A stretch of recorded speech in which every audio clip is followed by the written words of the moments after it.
All right, so this should look familiar from Monday.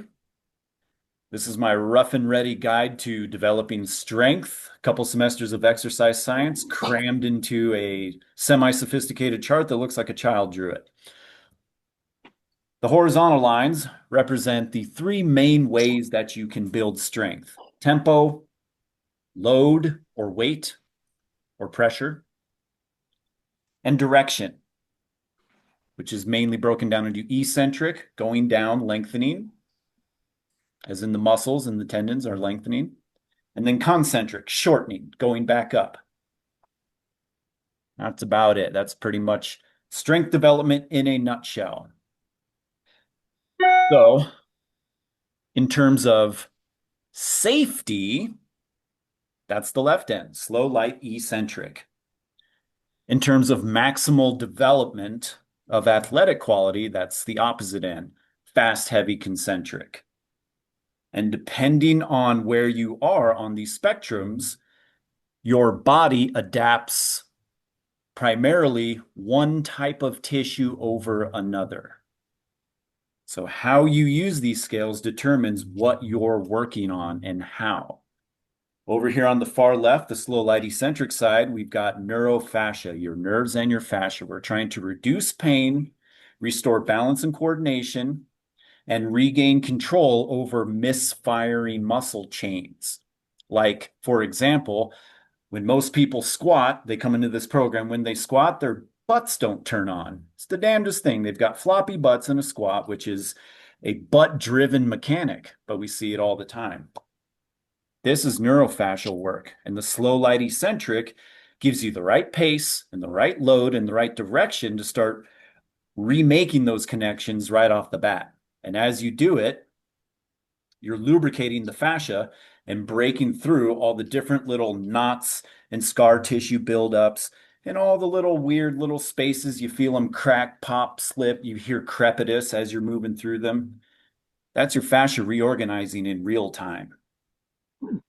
And as your muscles are firing that you haven't fired in a while, Karen, like, oh, that woke up some things. Yeah, that's the whole point of slow light eccentric, or it's at least half the point, is to start restoring those motor neuron connections that have learned inhibition.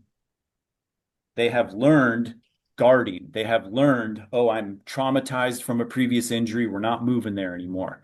And you think that means damage. A lot of time it actually just means wrong signal.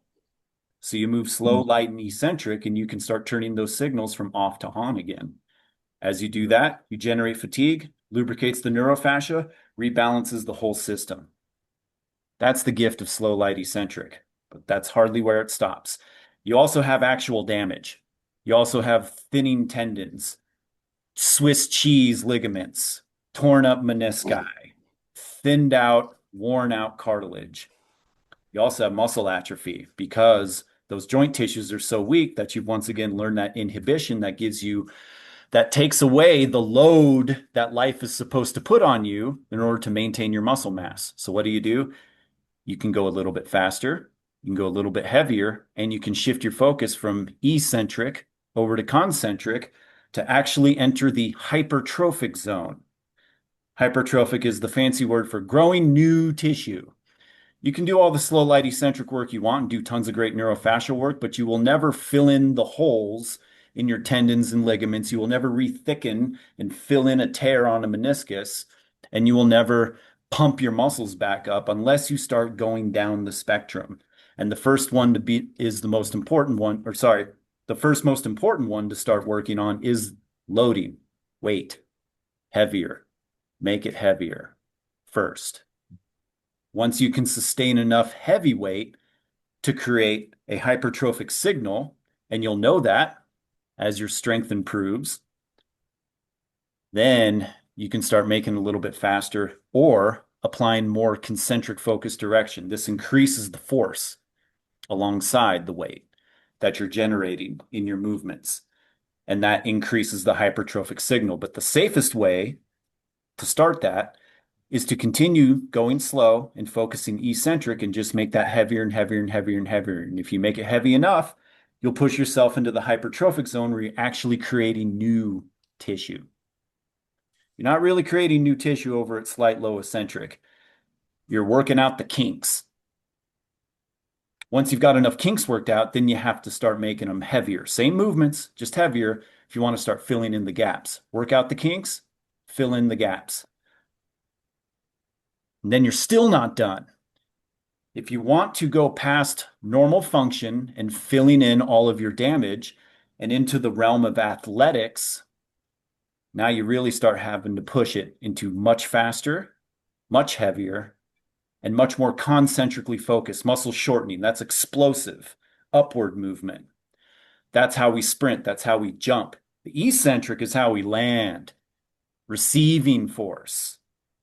But the concentric is the force generator and giver. You're putting force into the ground or wherever you're taking off from. So that's what Q and B is here.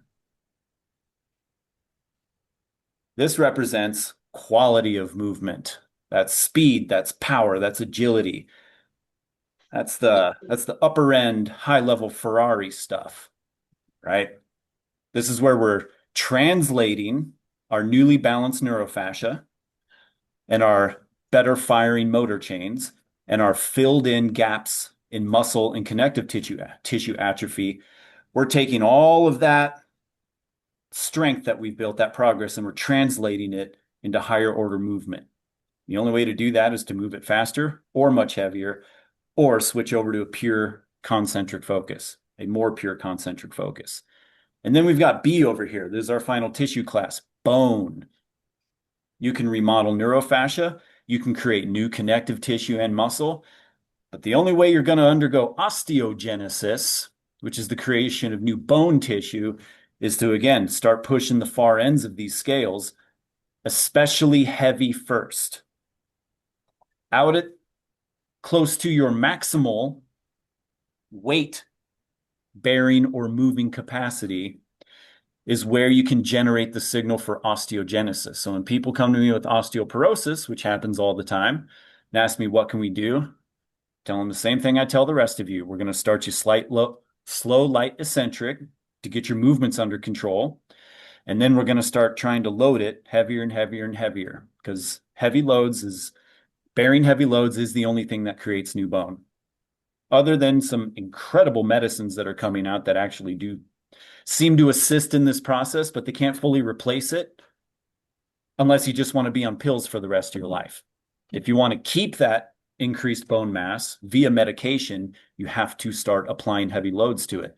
That's the only thing that tells the body, hey, I need new bone.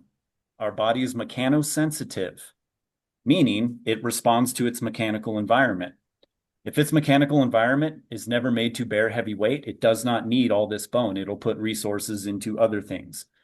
But if it does have to bear heavy weight frequently, oh, I do need all this bone and maybe a little more. So that's strength in a nutshell. From slow, light, eccentric over to fast, heavy, concentric, we work through the different tissue classes. And this isn't an on or off type of a thing. When you're over here at fast, heavy, concentric, you're getting all of these benefits. It's just concentrating more and more towards quality of movement and bone creation. But you're still getting muscle growth and connective tissue growth. You're still getting neurofascial rebalancing. But you still have to go through these phases first, because even though this is where the biggest promise is, this is also the place where you're most likely to what? Pop quiz. Get hurt. Re-injured. Injured. That's right. That's right. That's how people like Coach end up with all of their hard-won knowledge, because athletes, especially male athletes in dynamic sports, tend to get so preoccupied with the far right end of things that this is where basically all of your training is. And that's a good way to destroy a high-end sports car by the late 20s, which is about where I was at. Late 20s, early 30s. I'd done so much of this and not enough of this anymore. I was actually really smart as a teenager. I actually built up really well instinctively. But then I got into my dynamic sports, and then especially parkour, and I just wanted to be faster, bigger, faster, stronger, more technical, more amazing, and just crash the car into a ditch about a dozen times. forced me to start all over again.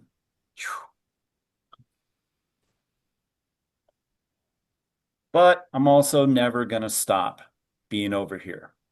The evolution of my practice has been relearning how to push more and more and more of my practice to the far right end without crashing again.